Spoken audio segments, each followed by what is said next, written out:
losses coming against Bryant and Merrimack, so they've had good opponents overall. Meanwhile, for Wagner, 1-5 so far. Their only win, 13-9 over Queens. That was in Baltimore, Maryland. They have losses against Fairfield, Army, Monmouth, NJIT, and their conference opener, a loss against the preseason favorite in Marist. The big impact of this game is going to be face-offs, and right away it's Demitri George winning the first face-off of the game. Gives it up. First shot, and it goes wide behind. That was Josh DeLucia trying to, going up against Demitri George again. George has already won 60% of his face-offs this season, as Wagner will get their first possession, although hounded was the Wagner player, and that will be a push called against Quinnipiac that will give the ball back to Wagner. The good job by Quinn Hoke getting possession for the Seahawks. So 2 face-offs, and they've been split. And a face-off violation going against George. You don't see that too often for the MAC face-off specialist of the year. So Wagner will get their second play, but able to score. We go back to the face-off circle. Demitri George gets this one out, picked up by Stephen Germain.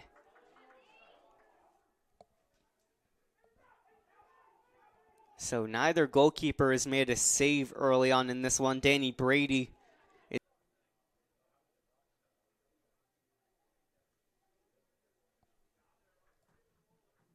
50% each way for face-off so far. And George just called for his second face-off violation. That's something you have to watch out for, of course. Another face-off. Ball on the ground. Still no one has controlled it. Pushed back in possession for Wagner. They are now 4 for 6 on face-offs as the ball's put up in the air, taken away by Robert. Robert loses the ball. Hounded at midfield. Double teamed. He finally gets it away, and it's an on-man situation for Quinnipiac if they want it. Instead, they slow it down. A turnover by Wagner after door against the Wagner team that has struggled. And that will be a flag. The third face-off violation against number 3, Demitri George. And it brings a 30-second man up for the Wagner Seahawks. Lead on this Wagner side, and we once again go to the face-off circle against a struggling Demitri George. This time he wins it. And that will improve them to only 3 of 7 from the face-off circle for a team that came into today winning 60% advantage for the Seahawks right now as they win.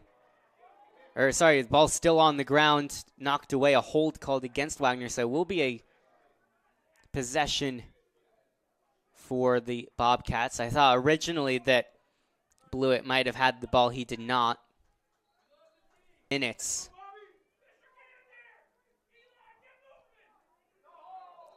That's going to be a hold called against Wagner.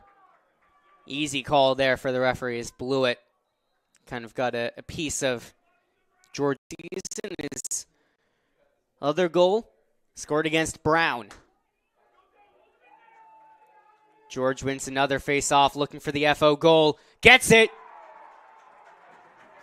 Face-off specialist with 2 goals now this season. And the Bobcats back in front. Clean face-off victory. And then just took it all the way down himself, down the lane, beating Brady. And that will fire up a sideline when you see here George, his second of the season. He also scored against Bryant 2 games ago for the Bobcats. Ball still on the ground. What's this call going to be? Push. Possession for the Quinnipiac Bobcats.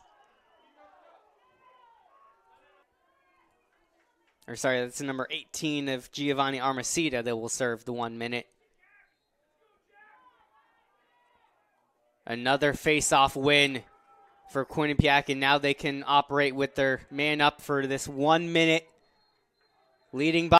Sorry, he had 2 goals in one game. He had 4 against Queens as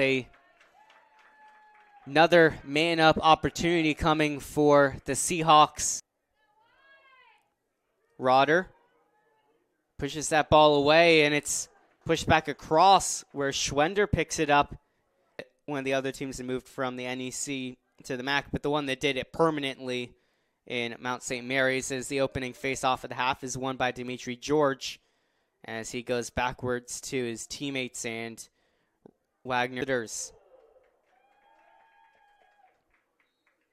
Mitchell, his season high was 2 goals that he scored against the Fairfield Stags.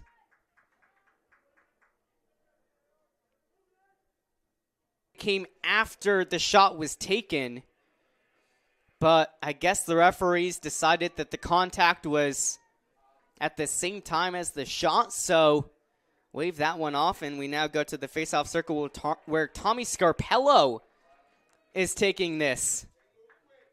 And Scarpello went too quickly. Sorry, Brendan Higgins was taking that face-off, not Scarpello. The long pole taking face-offs for the Seahawks.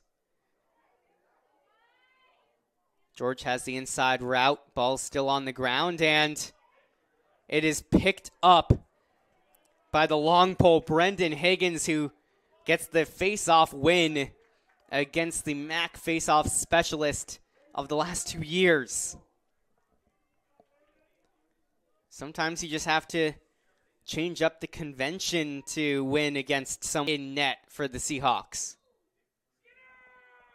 Rueter was held, possession going to the Seahawks, and a chance to take the lead for the first time since they led at 5-3. The fight quarter of action. Wagner, Quinnipiac, tied at 9 after 3. And the first possession of the quarter goes to the Seahawks, picked up by Brendan Higgins. Take this opportunity to look at the scores around the map. NJIT and Army up to 15 total this season. False start going against Demitri George, who's had some issues with that today. He was a MAC second team selection last year. 3 goals their last game against Canisius, so looking for back-to-back hat tricks in this conference. Rueter and George, another face-off. George, good job of holding that ball so that he could push it away and pick up possession. This crowd is really into it. 4 minutes left.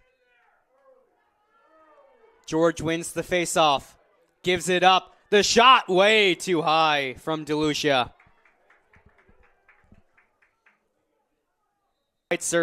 Which will carry over into overtime.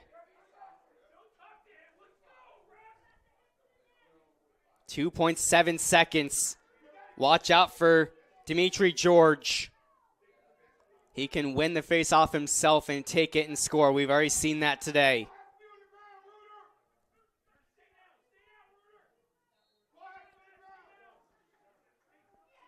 George went too early. Possession for the Seahawks. 1.7 seconds. The shot saved by DiMuccio. For the second straight time that they have met, the Seahawks, the Bobcats, are heading to overtime. We'll be right back for sudden death. Wagner still tied at 11. And for the first time in overtime, we have a face-off to start the possession. The first 2 overtimes were started with man-up opportunities for Quinnipiac. They could not convert. Rueter and George. Rueter wins the face-off. A lot of pressure. Oh, big hit. No flags come out. But Wagner stays with possession. Setting up the offense. Number 3, Quinnipiac. Wagner still tied at 11, and for the first time in overtime, we have a face-off to start the possession. The first 2 overtimes were started with man-up opportunities for Quinnipiac. They could not convert. Rueter and George. Rueter wins the face-off. A lot of pressure. Oh, big hit. No flags come out. But Wagner stays with possession. Setting up the offense. Matt Rueter getting an absolute standing ovation from the Wagner supporters, as he not only won the face-off against the reigning MAC face-off specialist of the year, but was absolutely sandwiched by multiple players, as Connor Julich is on for this possession.